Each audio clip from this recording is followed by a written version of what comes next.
సర్పంచ్ అంటే ఏది గెలిచినాం ప్రజలకు ఏదో చేసినా అది కాదు ముచ్చట. సర్పంచ్ అంటే ఒక్కసారి గెలిస్తే మళ్ళీ 5 ఏళ్ళకు మళ్ళా గెలిచిన అభ్యర్థి ఇంటి ముందట టెంట్ వేసుకొని ధర్నా చేయాలి.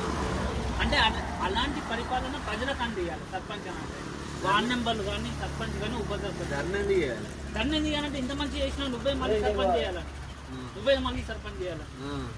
ఎగ్జాంపుల్ చెప్తాను, చెరువు ఎండాకాలంలో మట్టి తీస్తారు, ఆ చెరువుకి వచ్చే డబ్బులు గ్రామ పంచాయతీ నిధుల నుంచి మోర్లు కానీ డ్రైనేజీలు కానీ స్కూల్ భవనం కానీ ప్రతి ఒక్కటి అభివృద్ధి కోసం దీనికి ఉంటుంది. ఆగు దొంగ చెప్పలేను.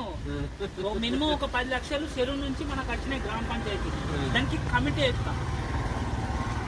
మళ్ళీ కమిటీలో చదువుకున్న యువకులు ఏంటంటే